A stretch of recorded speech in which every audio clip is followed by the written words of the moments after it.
In today's episode of HR Visionaries, we talk to Christy. We talk about her career that spans from finance to HR. Stay tuned.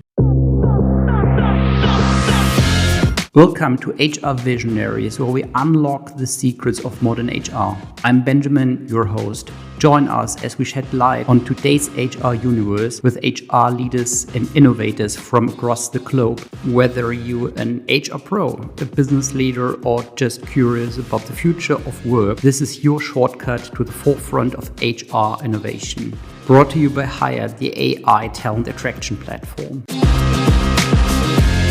Welcome to the latest episode of HR Visionaries. I'm very much looking forward to my guest today, Christy. It's amazing to have you. Thank you. I'm looking forward to the conversation myself. Christy, can you tell us a bit about yourself? Who are you? Well, I'm a HR leader. I live in the city of Chicago, and I have a 20-plus year in human resources. I actually started off as a finance major and a finance analyst, but realized quickly that was not my passion, and I had a big interest in working with people and learning really how people are motivated, and that led me to a career in HR. That's super interesting because it's what the two of us have in common, right? So we both have a finance background. We found out and we enjoy developing people. We enjoy finding great people. And then we joined the HR space.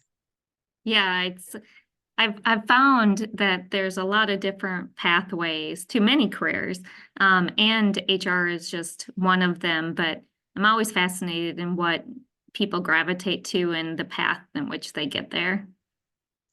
Can you tell us a bit more about the time you realized, well, I'm working in finance, however, I do enjoy a lot working with people and I like the people topic of my work most. So what was the process of you realizing this is the path you want to pursue? Because, a career in finance is pretty lucrative, right? So it pays well and it has many career opportunities. Yeah, I think this happened like many kids that go to college.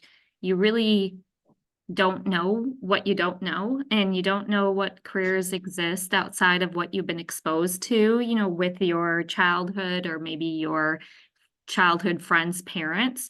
And I grew up in a very small town. It was very blue-collar union town, and so there wasn't a lot of different jobs that existed, and I was a first-generation college student. And so partly was I was struggling to figure out like what my passion was in college.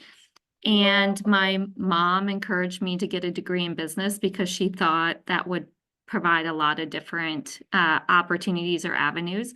I picked finance because math was easier for me, and I thought it sounded more impressive than just getting a general business degree. I wasn't more scientific than that. I wish I could say that I was really intentional about that, but I really just picked it based on a surface level, comment. And then in college, there wasn't any real HR courses. There was one, and in the business school that I was at, there wasn't a degree in human resources at the time. But in my first job and second job, I actually got to know some of the people that worked in HR. And my second job was a really, really small company. And so the person who worked in HR happened to go on maternity leave. And so I volunteered to oversee her responsibilities when she was out, in addition to mine. And it just piqued an interest. And so I went back to school and got a second undergrad in HR, and then went on and got my MBA. And then I just strategically had a conversation with the head of HR and said, hey, if you ever need somebody in HR, I'm probably not going to be the person that's going to make it through your screening processes because I don't have a background in this. My experiences are, but I'd love to be considered.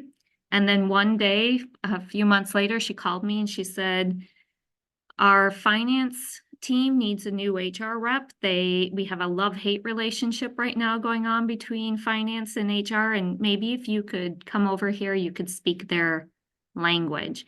And that was the entry point for me into an HR career. Well, this openness, telling people, well, you probably or I probably won't make it through your screening process. However, I'm really eager to take up the job. Um, did it, well, was it a hard decision to make this call?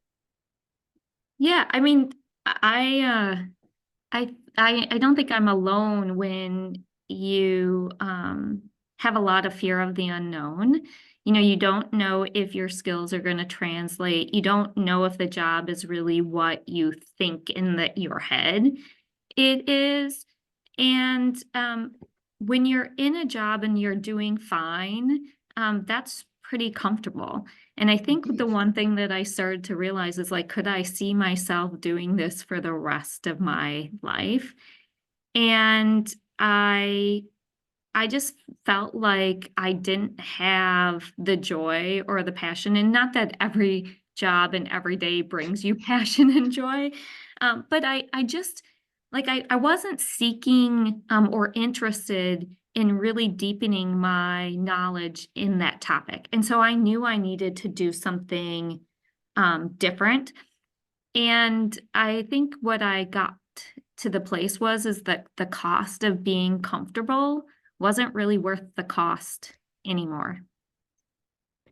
Well, when you talk to people in your role today, how do you view those people who consider changing their career, given, well, you of course also know all the challenges that come with this, given when you're experienced in your role, you're probably quite good or at least okayish at your role. And when you change roles, well, one may encounter completely different challenges you're not used to.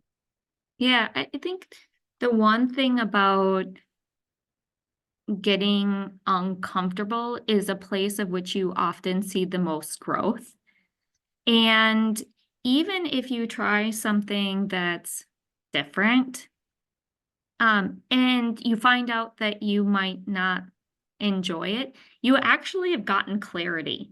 And I highly doubt that what you learned sitting in another role in another place in an organization or another company isn't something that you learned that you can't apply in your next role.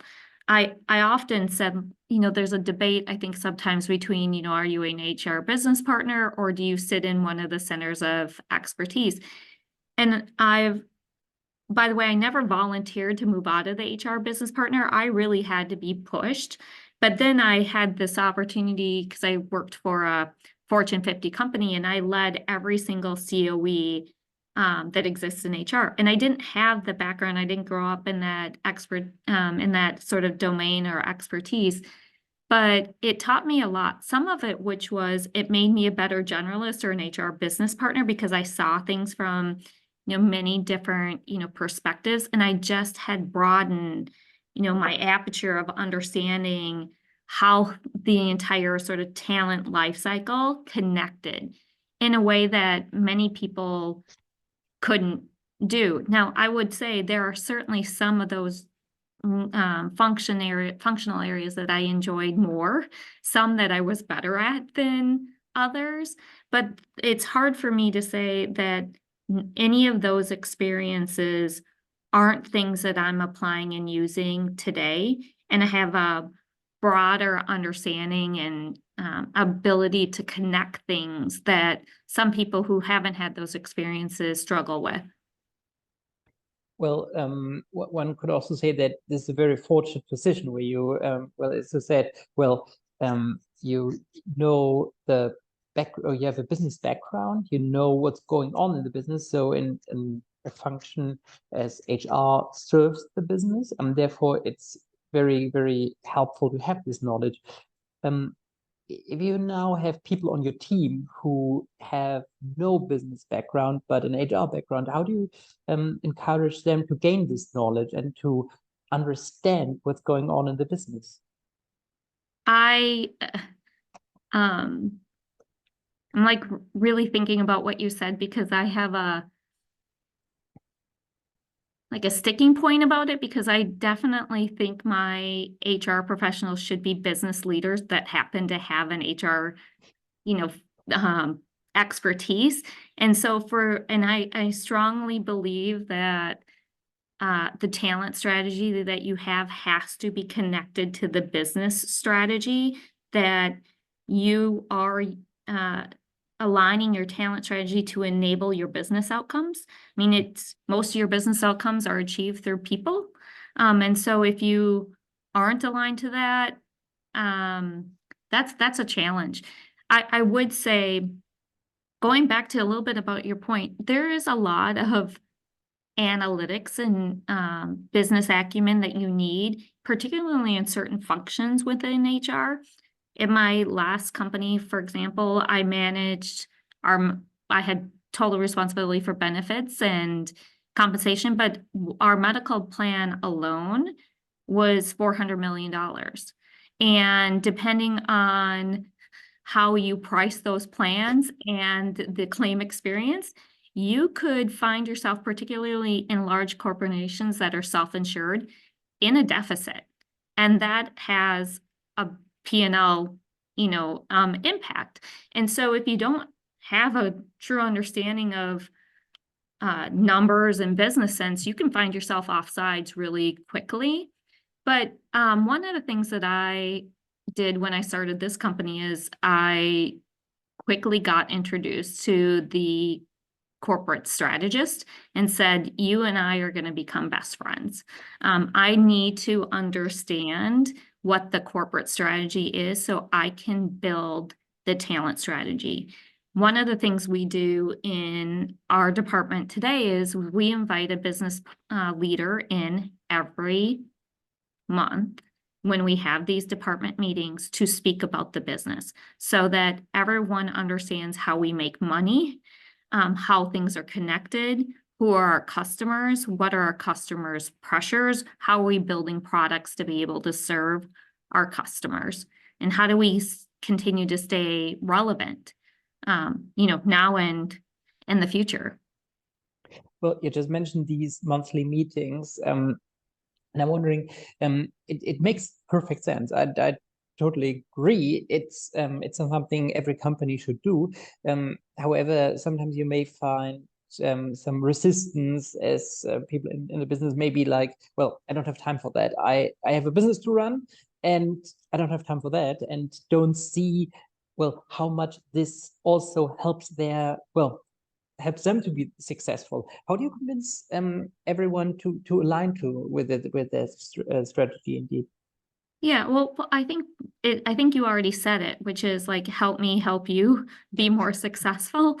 And if you want us to truly understand what you're trying to achieve, we need to understand how your business runs. We need to understand what's keeping you up at night, what are your big strategic priorities for the year, and then how can we help, really support you. Can you tell us a bit about those first meetings you had? So when business leaders were perhaps a bit like, okay, what am I doing here? How does it work? So those guys around to get great people, but what do they know about business strategy? Yeah, and this actually started when I mentioned, meeting with a corporate strategist. So I told my peers, everyone on the executive team, we're missing a talent strategy. Like, it isn't that the HR team hasn't done good work, because they have.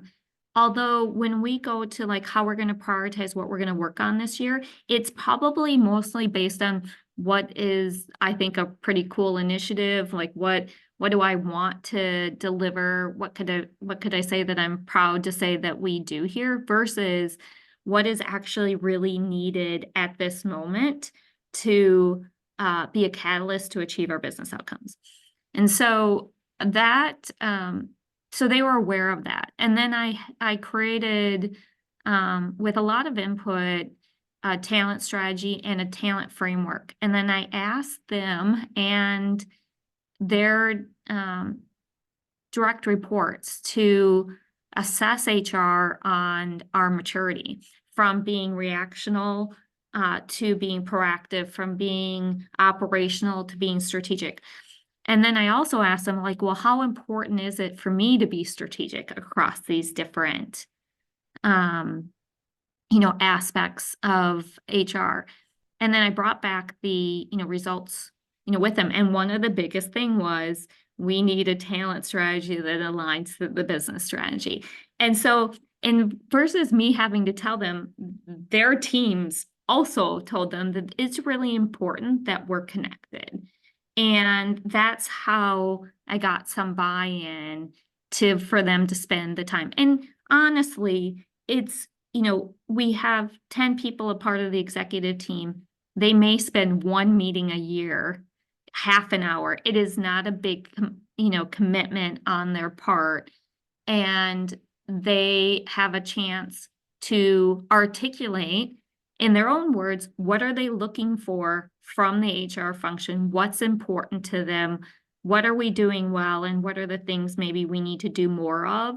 Or, rethink how we do it, because it's not necessarily creating the right employee experience that we had hoped it to be. Well, is it fair to summarize? Well, when inviting the business leaders to your meeting, it's kind of like, okay, tell us your wish list. Yeah, it's interesting, because the other thing that I did, and it sort of ties to a little bit, is like with input from the business leaders, we created a 3-year functional strategy for HR, and I shared it with them. And they also get to see my success measures, my first quarter OKRs, or what's called objectives, key results, our second quarter. And so they see that. So they can actually provide feedback on, do I have the right priorities? Am I focusing on the right things at the right time? And they were very transparent about it. It's super interesting, and you mentioned, okay, you have 20 years of HR experience. Would you say the importance of the HR function has increased over the last few years? Yeah, for many of us, and it's 20 plus, mind you, I really hate to admit that, but it's a little bit more. And I think anyone in HR or spent time in HR would always say that HR played an important role, because we're responsible of the people. And you often hear companies talk about, well, the most important asset is their people. That doesn't always align, with what they say versus what they do. But I think we always knew that we held a lot of responsibility to ensure that we're creating the right place, the right experience where employees can come and stay and thrive. I don't know that everyone fully appreciated the role of HR until the pandemic. And there were a lot of things that were playing out all at the same time. In the US, we were certainly having a lot of issues and opportunities around diversity, equity, and inclusion. We also, had to move quickly from, working into the office to working, virtual for my company. I know this wasn't true, because there's certainly a lot of frontline employees that were working, in a hospital setting or in a manufacturing setting. For the companies, for the companies I worked for, majority of people had to be mobilized and be able to work from home. But you have to, figure out, like, how do you get people who are call center type of employees the ability to work from home when they didn't have laptops, or maybe even internet speeds that could, handle the additional capacity drain, on that. So, and then on top of that, work-life balance was out of sync, and with isolation, mental health became more challenging. And I always said, like, HR sort of became whatever came up that didn't fit nicely in some place got put on the backs of HR and HR leaders. And somehow we were understanding health regulations and epidemiology, and we were understanding psychology and how to help, be a mental health, therapist, at different times. We were trying to figure out how to, understand how to get people masks and, protective gear, along with, the tools that they needed to do in their day-to-day job. I think that really changed how people saw HR. On the other part, HR has to be much more, I think, forward-thinking around what are the skills that is needed in this organization. We have to get better at workforce planning. You could see big spikes with the Great Resignation. Then a lot of companies started to see, shrinking, workforces. I think we rapidly changed some of that quickly without, maybe if we had better workforce planning, we wouldn't have to have such dramatic spikes or valleys. And I think we have to get better at understanding how to use technology, the impact of AI in our workforce and within our function, and how do we use data and analytics to make better talent decisions. I think what you just said is so interesting in terms of how AI will change HR, how AI will at the same time also change how everyone in the company works, and therefore how can people upskill, and this would then include HR again, where you need to make sure that no one is left behind in the company, or if people cannot go with the new with these new developments and can't cope, you need to find a solution there, right? Yeah, it's interesting. A couple of years ago, I worked before the pandemic, worked on an initiative kind of called Future Work, and really was focused on the concept of employability, meaning, how do you keep a workforce skilled so that they're marketable and employable inside or outside the company today and, in the future. I think there's a couple things, right? One is like getting the skills, like doing learning and development. But there's also a will, aspect of, does the employee want to learn? Are they open to learning? Do they have a chance to apply their learning? Because as you know, classroom is one thing, but the real skill building is through the application, of that skill. And it's really tricky, but I think we have an opportunity as employers to help our employees move along the curve as technology changes. And that includes a lot of mindset shifts, as well as skill building. And I think sometimes we forget about the mindset aspect of it. Okay, how do you do this? How do you make sure the mindset is right for these challenges that will appear over the next 2 years? Yeah, I'd love to say that everyone understands and executes change management well. And I think anyone that's listening would probably agree that every company can do change management better. And the degree of change isn't going to slow down, but I think because of that, we have to get better at how we bring people along in the change.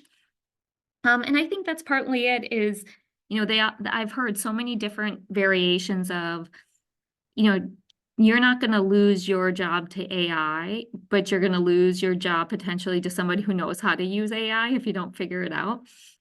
And, I think through the art of storytelling, we can get people more comfortable with the change. I think sometimes these new big technologies get very scary because we just don't really understand what they mean and the impact that they have on us. But I mentioned to you, I'm 20 plus years in a career. So at one point, I didn't have a cell phone. And I have adopted and adapted to having a cell phone. All of us have, and it's like a third appendage. You don't you use that for almost every aspect of your life. At some point, I am sure when the generation of iPhones or Blackberries came out, there were a lot of people who were very nervous because it was a skill that they hadn't used before. And there's a lot of evolution in how we have done our jobs, over time, or even how we've seen technology advance that we have adopted personally, but we don't necessarily always stop to reflect on those changes.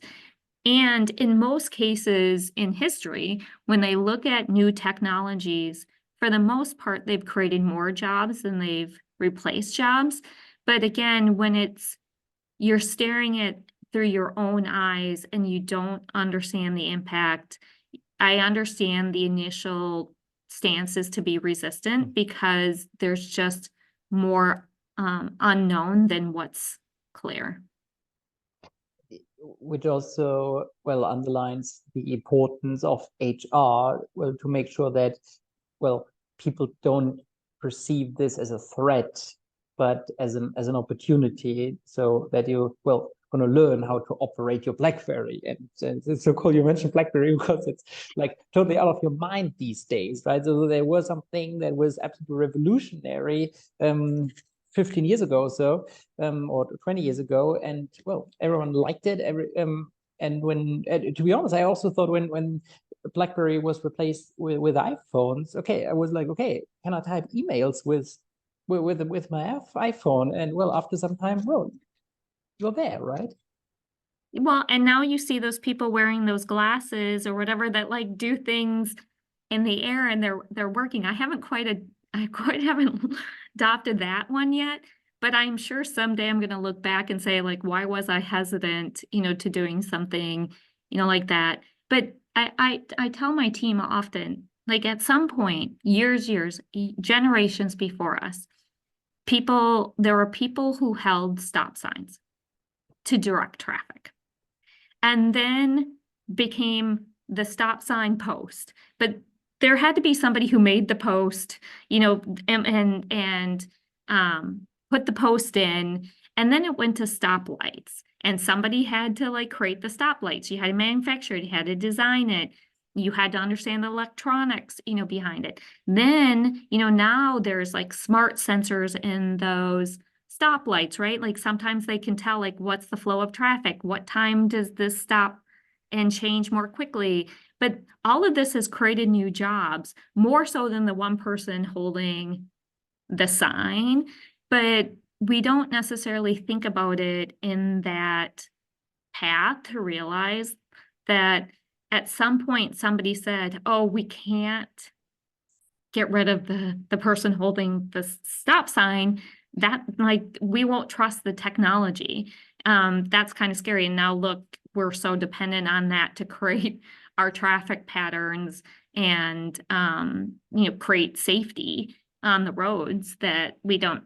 It doesn't even occur to us. Well, it's interesting you mentioned road signs. Given you as a company, it kind of relates to your business, right? Well, it certainly does, yeah, because we provide software in the automobile insurance segment as cars have accidents, or actually I should say people in cars have accidents. Our technology can look at the photos and determine what is the cost of the repairs, what needs to be repaired, what's damaged, all through AI. That's a super remarkable story. And well, you mentioned you also work for Fortune 500 companies. What motivated you to join a young company with very innovative products? Yeah, I spent almost 21 years at a Fortune 50 company, and talk about scary to leave when you understand the recipe for success, there. And I was getting to the point of my career where I realized, like, if I didn't move now, I was probably just going to stay at this place until I retired.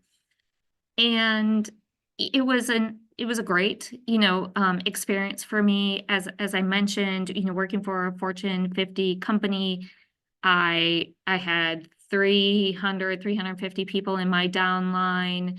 I had spent a rotation in every leadership role in HR, spent half of my career as an HR business partner, learning every aspect, of the business. And we were supporting 40,000 employees. And I left to go work for a company that is 2,000 employees, and 35 to 40 people in HR, of which I grew because it was 20 something when I started here. And I really wanted to do a couple things. One is just an experience a company at a different scale and at a different industry. And I was in the financial services and insurance segment, prior, and moving to tech. And I thought it was, really interesting because a lot of people, and this is mostly, US centric comment, is most people come out of college and don't say like, I want to be in insurance. It isn't the segment that draws a lot of young employees gravitate to and says like, this is like the cool, innovative stuff. People have an impression that insurance is old and conservative and kind of stodgy, and there is a lot of that. But in the last several years, the insurance companies have tried to do a lot to do transformation. But I wanted to try something new, and going into tech wasn't a logical choice because there were, I think, a lot of perceptions that, tech works in a certain way and you have to be able to work in that way to be successful. And I wanted to challenge myself that I could take the skills and experiences that I learned and apply it, in a different way, in a different organization, in a different industry. And I'm, a different size and scale and level of maturity. The company I worked for was years and years and years public. This one had just going public. And I'm really glad I did. I wasn't, it certainly hasn't come without some challenges around, the adjustments that I needed to make, and things that I didn't know because I didn't work in a mid-sized company, like this. But I'm really glad for the experience, and that somebody believed that I could take those transferable skills and apply it in a different setting. Well, amazing story, Christy. Thank you so much. Was super interesting talking to you, and super interesting story you told us. Thank you so much. Thank you. And thanks to all of you guys for listening in, and see you next time.